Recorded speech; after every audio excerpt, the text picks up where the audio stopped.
All right, business been a good day. 263 back day. So I did cable rows, but you missed that part because my camera didn't fucking record it. Anyway, this is a live narrated video, I think. Yeah, it was, but I don't know, everything fucking went real wrong. So anyway, today I want to talk about.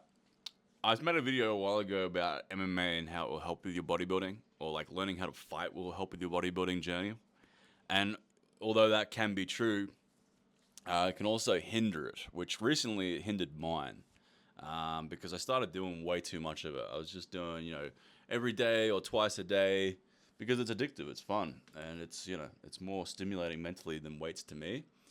But what it does do is take away from your ability to recover from a bunch of different levels. If you're doing, 2 hours, 3 hours of MMA every day, and then you work, 7 or 8 hours a day like I do, and then you have a bunch of other responsibilities, and then you try to work out. I mean, I skipped a bunch of training sessions, and I haven't done that in fucking forever. Because I was just too tired, or I didn't have time because of the extra time allocation that I was putting to mixed martial arts. So I'm going to start reining that back a little bit, or at the very least, trying to be a bit more conscious of training at least before I go to MMA. That way, I don't have fucking total exhaustion. Because yeah, it can be beneficial in the sense that like I made that video, and in short, basically, it helps with cutting weight, especially, which I'm trying to do right now, because it's fun and cardio is fucking boring. But if you can make cardio fun, it can be a huge benefit because if you can burn an extra 200, 300 calories a day, you don't have to eat as in such a steep deficit. And if you are in a steep deficit, it'll only just exacerbate that weight loss. So, but if you are in a steep deficit and you're doing shit ton of MMA every day, you might fuck up your training and not be able to train hard or frequently or skip sessions, which I've been doing. So it's kind of like a finding a moderation spot where it's a benefit, but it's not a detractor. The other thing is like nagging injuries. I mean, especially jiu-jitsu, which I don't, I've refused to do jiu-jitsu, especially after tearing the bicep from doing it. That shit, I mean, good luck being into bodybuilding if you do jiu-jitsu. You're constantly going to have nagging little fucking like injuries or big fuck off injuries like me. You'll tear something off the bone and then you'll lose your gains and spend 6 months basically maintaining until you can start training properly again. Like I still haven't fully recovered my left arm.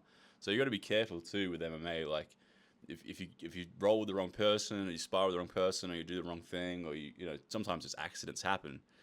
It will take away from bodybuilding in that way too. So which happened to me because I was either too fatigued, or maybe like my knee was hurting a bit much, and I'd skip the leg day, or maybe I get shoulder impingements in my nerves. Sorry, nerve impingements in my shoulders rather. From MMA every now and then I skip sessions, and it's just like you gotta find sort of a moderate dose, and you gotta find the right people to do it with. Otherwise, learning to fight will take away from your ability to bodybuild. So yeah, moderation. But yeah, I don't know. If you haven't seen the other video I made about how MMA or learning how to fight can improve your bodybuilding, I would watch that because it definitely can massively improve it, especially from the perspective of after training for a long time, you kind of get bored of weights and you have no real reason to do weights apart from looking really good and feeling good. But when you start fighting, the weights only makes you better at fighting. So then you want to lift weights again because you're like, wow, it was fun ragdolling that dude that was half my size because I've been doing weights. Maybe I should get even stronger and so I can ragdoll people even easier. You know what I mean? But it can, backfire. Especially with the tiredness. Like I've just been so tired. The other thing is you start getting way more interested in something else, and so you stop caring about bodybuilding. So like recently when I was doing MMA, I'm like, yeah, I really I would skip training sessions to go to MMA sometimes, or whatever.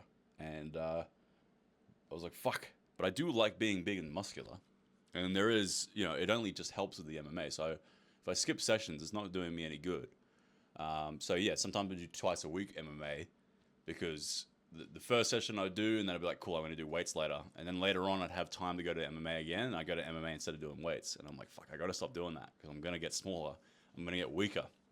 And then also, at a certain point too, like after doing, mixed martial arts for probably, I don't know how long, you start going, all right, this isn't as fun as it was when you first started. I'm kind of feeling the urge to want to lift weights again. So Yeah, that kind of thing. Like when you first start doing mixed martial arts or any sport, like when you first start, it's the most fun. It's just like, this is fucking awesome when you first start. But then, the novelty wears off, and then you can probably put it more into moderation.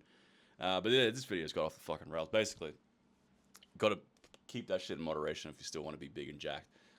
Especially with the fatigue, because if you're too fatigued, then you can't. Even if you are going to train, you won't make good gains because your just central nervous system's going to be cooked. If you're doing fucking fighting every single day for hours and hours a day, good luck getting in the gym and making any reasonable levels of gains with your central nervous system fatigue or your inability to recruit all your motor units. Like, I'm narrating this video the next day. I already did my leg day today, and in leg day today, man, I was fucked. I simply couldn't do the same sort of weights. You'll see the video tomorrow, but I couldn't do the same sort of weights because I was just too fatigued from doing too much MMA. So even though I sort of had enough energy or enough time to do the workout, it was a shit fucking workout, and it resulted in no gains because just too tired. So yeah, I mean, this might not apply as much for younger guys. Like if you're 19 and you're listening to this might not be the case. When I was 19, I could probably do that shit because I wasn't working as much. I didn't have as many life stresses, and I wasn't older. But now I'm 27, not old, but things, you start, you're not as durable as you are when you're fucking 19, 20 years old, and everything feels really good, and everything's really cool in life, and you're not working as much. But, yeah.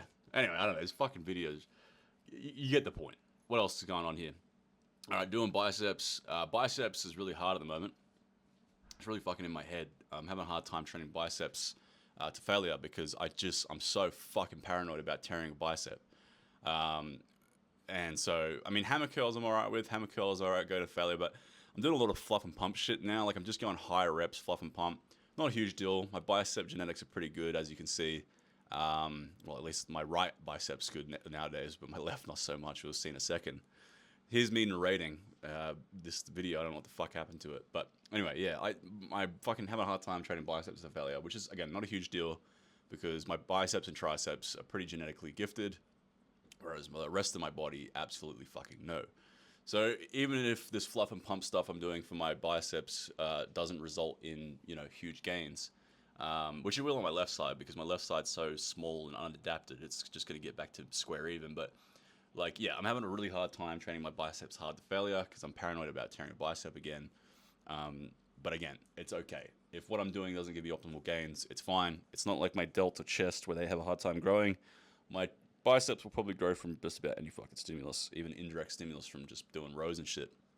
Brachyradialis is a little easier mentally for me because it's quite hard to tear a bicep when you're doing brachial curls or hammer curls or whatever.